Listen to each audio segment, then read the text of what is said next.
Son las 8:11 de la mañana, estamos en vivo, esto es Buenos Días por BPI TV, ya estamos listos para recibir en nuestro programa al abogado experto en inmigración, Carlos Rodríguez, quien además es experto en migración y nos va a hablar sobre esta reunión de los presidentes de Estados Unidos, México y Canadá en torno al tema migratorio. Carlos, buenos días, bienvenido, gracias por acompañarnos.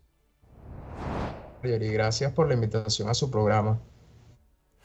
Carlos, siempre es un placer poder hablar contigo para hablar de estos temas que ocupan a nuestra región. Quisiera que compartiéramos con la audiencia sobre estos acuerdos que han establecido los tres amigos, los presidentes de estos tres países en relación al tema migratorio. Quisiera que habláramos un poco sobre, por ejemplo, esta opinión del presidente de México, quien ya anunció que no construirá un centro para acoger migrantes y celebró que el presidente Biden no haya construido muros. Quisiera que profundizáramos un poco acerca de los primeros anuncios que han transmitido los diferentes medios de comunicación. Sí, bueno, esta cumbre tiene lugar que se denomina Cumbre de Líderes de América del Norte y uno de los temas que precisamente se está tratando allí es la migración, uno de los puntos que se habla. También, bueno, el presidente López Obrador exhortaba en su momento al tema de relaciones consulares con Venezuela por todo el tema de migración. Nosotros creemos desde las organizaciones de la sociedad civil que en esta cumbre está faltando algo y es que el enfoque de derechos humanos. Esta cumbre en temas de migración básicamente lo que está tratando son asuntos más relacionados con la seguridad, más relacionados con organizar la migración, pero no se están enfocando en un tema súper importante como es la protección de las personas migrantes. Recordemos que las rutas migratorias para llegar hacia Estados Unidos para los migrantes han sido sumamente peligrosos. El mismo México, ya lo hemos advertido en otras ocasiones, que es un país sumamente peligroso para migrantes. Estados Unidos sigue con esa política de rechazar en frontera a todas aquellas personas necesitadas de protección internacional que no hayan accedido a algún mecanismo de regularización migratoria desde su país. Entonces, en esta cumbre está haciendo falta muchas cosas, hace falta ese enfoque de ayuda humanitaria, ese enfoque de protección, y desde las organizaciones de la sociedad civil se le han hecho varias recomendaciones a estos líderes. La primera es que garanticen el acceso al asilo a todas aquellas personas en la frontera, es decir, tanto México, Canadá como el mismo Estados Unidos deben garantizar en la frontera el acceso a asilo a estas personas sin necesidad de que tengan que presentar alguna visa o algún parole humanitario para poder acceder. La simple condición de estar siendo perseguido en su país de origen debe bastar para que se le permita entrar a otro territorio, a otro país y acceder a protección. También que se evite el tema de estar expulsando o retornando a la población migrante que está siendo perseguida, entre la que está la población venezolana, pero también la nicaragüense, la cubana, también la haitiana, y que, bueno, se amplíe el financiamiento y provisión de fondos para asistencia humanitaria de población migrante, porque ya sabemos todas las condiciones. Por ejemplo, en el caso de México hemos visto migrantes que están durmiendo a la intemperie, en pancartas, están súper inseguros, allí llueve, los puede picar una serpiente, es decir, están en unas condiciones inhumanas. Entonces hay que seguir trabajando en esto. Estos gobiernos tienen que aunar esfuerzos para seguir brindando una asistencia humanitaria. Por otra parte, también trabajar o a llegar a acuerdos para abordar el tema de la xenofobia en contra de población migrante, especialmente aquellas personas migrantes con alguna orientación sexual diferente. Me estoy refiriendo a personas lesbianas, gays, homosexuales que, bueno, están huyendo. Y por último, también que a las personas, es decir, estas políticas estén inspiradas en la realidad, para lo cual pues se consulta organizaciones de la sociedad civil que están trabajando en la materia con población migrante, que conocen de primera mano cuáles son las necesidades que ellos enfrentan, cuáles son sus realidades, y que estas realidades y estas necesidades sean tomadas en cuenta por estas políticas migratorias que se adoptan. Lamentablemente en esta cumbre estas recomendaciones no están dadas, no pareciera que no las están tomando en cuenta, pero es necesario que se tomen en cuenta. ¿Hay incoherencia, Carlos, en este discurso sobre el tema migratorio, lo que se está anunciando que se va a hacer y la realidad? Sí, mira, sí, efectivamente, cuando debemos remitirnos al año pasado en la Declaración de Los Ángeles, que fue producto de la Cumbre de las Américas, esta declaración, una de las cosas que dice es que va a buscar también garantizar la protección de la población migrante. Pero la realidad es que no, eso no es lo que está ocurriendo. Es decir, los estados se están enfocando más en proteger, no en proteger, sino en más el tema de seguridad, de criminalizar, de impedir el acceso a territorio a población migrante y no de protegerlo. Es decir, yo no, hasta la fecha yo no conozco ninguna política concreta que establezca algo relacionado con el abuso a población migrante. Eso no lo hay. Lo que vemos es todas estas políticas de impedir el acceso a la población necesitada de protección. Entonces, aquí el llamado es no solamente es garantizar, ordenar la migración, también es protegerlos del abuso. Y cuando se imponen requisitos muy restrictivos, la realidad, eso es lo que pasa y lo que hemos podido ver, es que eso lo que termina es exponiendo más a la población migrante, porque el que no puede cumplir los requisitos lo que hace es que toma rutas mucho más peligrosas para tratar de entrar a ese territorio. Ahí quiero mencionar un poco el asunto para que lo veamos en términos reales. El año pasado con el Darién. El Darién fue una ruta sumamente peligrosa que obviamente es decir, ¿por qué muchas personas comenzaron a tomar el Darién? Porque era como que la única ruta para poder llegar a Estados Unidos, ya que, bueno, México el año pasado comenzó a exigir visa a población venezolana. Entonces, muchos venezolanos dijeron, bueno, la única forma es irnos cruzando la selva y haciendo toda la ruta por Centroamérica. Entonces ahí vimos que esa es una ruta mucho más peligrosa, era mucho más larga, tenían que atravesar casi que 7 países y quizás un poco más para los que venían de Perú, incluso de Chile. Algunas veces se iban hasta caminando, los robaban durante la ruta. Entonces, bueno, es sumamente complicada. Llegamos entonces al 12 de octubre del año 2022, que es donde Estados Unidos comienza a exigir a los venezolanos que ahora tienen que aplicar al parol humanitario. Entonces, bueno, frente a esta situación, el Darién ya comienzan a disminuir las cifras de venezolanos pasando por el Darién, pero se incrementaron la ruta de venezolanos atravesando, llegando desde la isla de San Andrés en Colombia hasta Nicaragua, una ruta que la hacían de manera marítima, en lancha, pero muchas personas han perdido la vida allí. Si bien es cierto, esta ruta es menos peligrosa que el Darién, igualmente es una ruta sumamente peligrosa que los expone a riesgo. Hay personas que están desaparecidas desde el año pasado, desde agosto del año pasado, y a la fecha no se sabe dónde está el paradero de estas personas. No hay respuesta de las autoridades tampoco. Entonces, esto es producto también de esas políticas restrictivas. Carlos, por un lado, el presidente mexicano decía que celebraba este parol humanitario para venezolanos porque veía menos presencia de migrantes en su territorio a raíz de esta medida, pero por el otro, el gobierno de Panamá asegura que en el 2022 creció el paso de personas en un 85,6%. ¿Tú piensas que al establecer estas medidas para tratar de controlar la migración y hacerla segura y legal, la gente busca otras alternativas como el caso de la isla de San Andrés en Colombia? Sí, sí. Mira, la isla de San Andrés es el vivo ejemplo de que las personas buscan siempre otras alternativas para tratar de llegar. Las personas, si el que tiene necesidad de protección y de salir va a buscar las mil y unas maneras de llegar, de entrar al territorio, así sea de manera ilegal.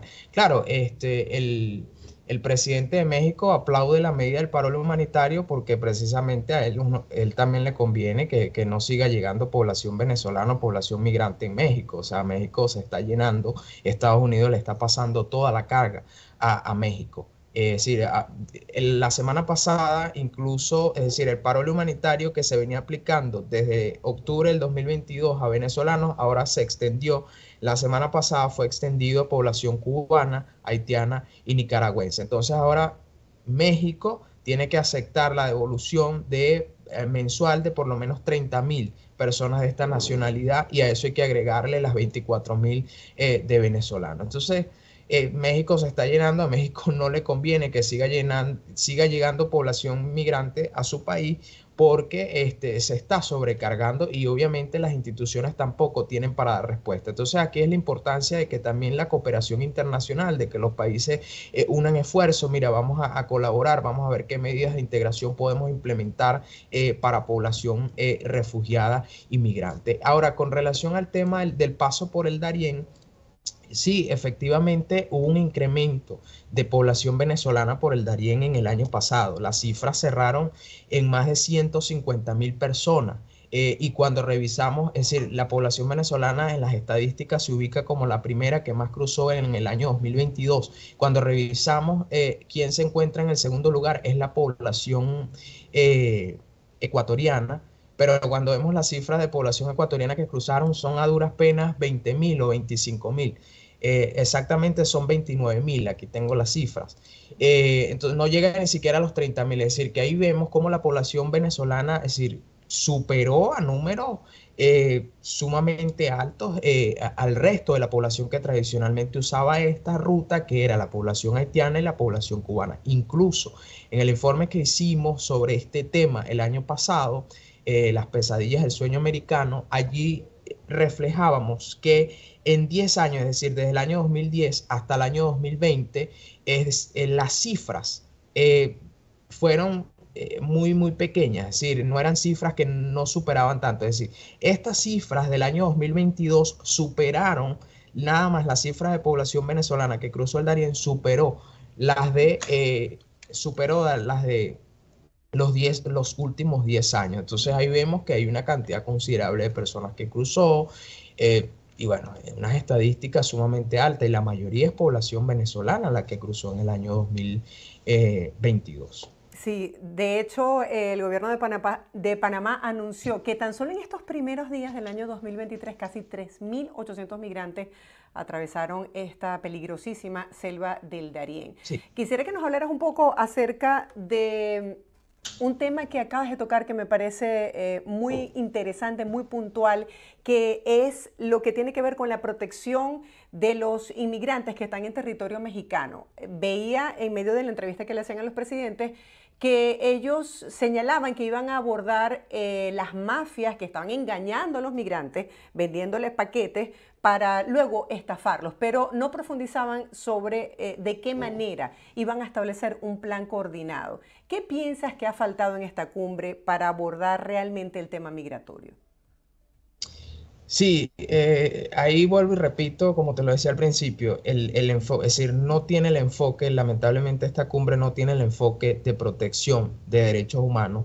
Eso pareciera no estar en el interés de los mandatarios, porque si bien es cierto, se habla mucho del tema de seguridad, de que vamos a combatir las bandas criminales que están acechando a los migrantes. Sí, se dice mucho de esto, pero al final del día, ¿sabes? Las políticas que terminan adoptando son políticas que lo que hacen, en lugar de reducir el riesgo para población migrante, lo que hace es que lo incrementa. Y esto es porque lamentablemente no son políticas que tienden a la realidad. Por eso es que al principio te señalaba de la importancia de que los mandatarios tomen en cuenta las voces de la sociedad civil, de los colectivos de migrantes, los grupos de migrantes que se organizan, porque ellos conocen de primera mano cuál es su realidad, cuáles son sus necesidades, cuáles son sus riesgos. Lamentablemente estas políticas no están, ¿sabes? No tienen ese enfoque como de proteger, es decir, no son efectivas, sería la palabra correcta. Es decir, dicen una cosa, pero en la realidad eso no termina como que materializándose, es decir, los resultados no se alcanzan, pero es por eso, porque las políticas, es decir, son erradas, es decir, no están basadas en la realidad, no tienen en cuenta esa realidad de necesidad de la población migrante. Sí, también hablaron del diseño de un modelo online para tratar de regularizar a las personas, pero también vemos otra realidad, que es que muchos de los migrantes llegan con sus documentos básicos, si es que los tienen. Sí, bueno, exacto. Muchos migrantes tienen la suerte de llegar con sus documentos básicos, pero lógicamente si es que no los roban durante la ruta o los pierden. Por ejemplo, en el caso de población venezolana, veíamos personas que durante la selva del Darién eran víctimas de robo y ahí perdían toda su documentación. Entonces, claro, de ahí seguían la ruta y cuando llegaban allí no tenían un pasaporte, no tenían nada, perdían todos sus documentos. Entonces, ¿cómo pueden acceder a un programa de estos si no cuentan ni siquiera con un pasaporte? Para esto, no tienen ni siquiera un documento. Entonces, bueno, ahí está toda esa problemática. También ahí tenemos que ver eh, con el tema de acceder a través de las aplicaciones, que muchas veces no se toman en cuenta esas realidades. Es decir, yo puedo hacer el trámite por internet, pero si lo vemos en el caso venezolano, ni siquiera eso está garantizado para la población venezolana, por lo menos los que estamos aquí. Entonces, bueno, ¿cómo pides a veces también acceder por esa aplicación si no puedes, no tienes ni siquiera para descargar, aunque sea la aplicación? Entonces, ¿sabes? Son problemas que uno, son como de la cotidianidad del día a día, que a veces las personas creen que son insignificantes, pero no, eso muchas veces entorpece los procesos de regularización migratoria también para ellos. Es difícil y eso es lo que genera mafia, porque entonces llega uno con mucha más astucia y le dice, bueno, yo te lo hago, yo te lo puedo tramitar, pero me das tanto. Entonces ahí comienzan a operar mafias. Entonces, es decir, hay que atender a todas estas realidades y a veces no se toman en cuenta. Es decir, a ver, en Estados Unidos, aquí me voy a meter un poco en este tema. La realidad de Estados Unidos es muy diferente a las realidades que se viven en otros países de Sudamérica. Por ejemplo, en Venezuela, ya sabemos, una emergencia humanitaria compleja, a veces el acceso a Internet es muy difícil, aunque sea incluso a una llamada. Eso a veces aquí es difícil y en otros países también puede resultar difícil para población venezolana acceder a estos mecanismos tecnológicos. Entonces, ¿sabes? No hay como que, no se toman en cuenta esta realidad. Entonces, Sí, es es una situación necesario que se compleja. A aborde. veces no tienes el recurso o no tienes la información. Hablemos Oh, del polémico título 42 que ha generado mucha expectativa sobre si se mantiene o no se mantiene. Veía declaraciones del presidente Biden que se refería a quienes lo han criticado. Unos consideran que su política migratoria ha sido muy permisiva, otros consideran que ha sido, que ha tenido mano dura, y él asegura que se está enfrentando a una crisis migratoria sin precedentes en el mundo. Quisiera que nos hablaras un poco acerca de ese discurso. sí, efectivamente, comienzo con lo último, de esta crisis migratoria sin precedentes. Eh, el continente latinoamericano está en crisis migratoria. Lamentablemente es así, es decir, si revisamos, comparemos con Europa. En Europa actualmente hay una guerra de Rusia y Ucrania y es decir, esa crisis migratoria no es tan fuerte como se siente en el continente americano. O sea, en continente americano hay crisis migratoria de población venezolana, que es la mayoría, pero también hay crisis migratoria de personas de El Salvador, de Nicaragua, incluso la misma Colombia todavía, a pesar de que ya hay acuerdos de paz y todo esto, igualito se mantiene la salida de población colombiana. Entonces, efectivamente, sí, el continente está en crisis lamentablemente los países no han dado una buena respuesta a la crisis migratoria para tratar de solventar esta situación. Eso no se ha hecho. Y con relación a las políticas migratorias de Estados Unidos, bueno, ahí lo que tengo que decirte es que sí, hay ese debate de que algunos dicen que es más duro, otros dicen que Biden lo está haciendo bien, que todo esto, pero la realidad es que estas medidas lo que están es poniendo en riesgo la seguridad e integridad de esta población migrante y tampoco resultan útiles para abordar o dar una solución a la crisis migratoria. Para eso me remito a la realidad. ¿Qué mayor cosa que eso? ¿Qué mayor prueba de que esas políticas no han terminado funcionando en la práctica? Entonces, bueno, el título 42, bueno, lo que dicen los tribunales es que hay que suspenderlo, hay que derogarlo. Al parecer Estados Unidos se está preparando para la derogación del, ya, no la derogación, pero sí la suspensión del título 42. Y ya de ahí veremos qué va a pasar. Seguramente vienen políticas más restrictivas, van a seguir las deportaciones, a pesar de que el derecho internacional establece que una persona con necesidad de protección internacional no puede ser deportada, no puede ser rechazada en las fronteras de ningún país. Pero bueno, lamentablemente los mandatarios se hacen oídos sordos de esto. Carlos, gracias por tu visión sobre este tema que nos interesa principalmente a nuestra comunidad venezolana. Feliz día para ti. Será hasta un próximo encuentro. Gracias, hasta luego.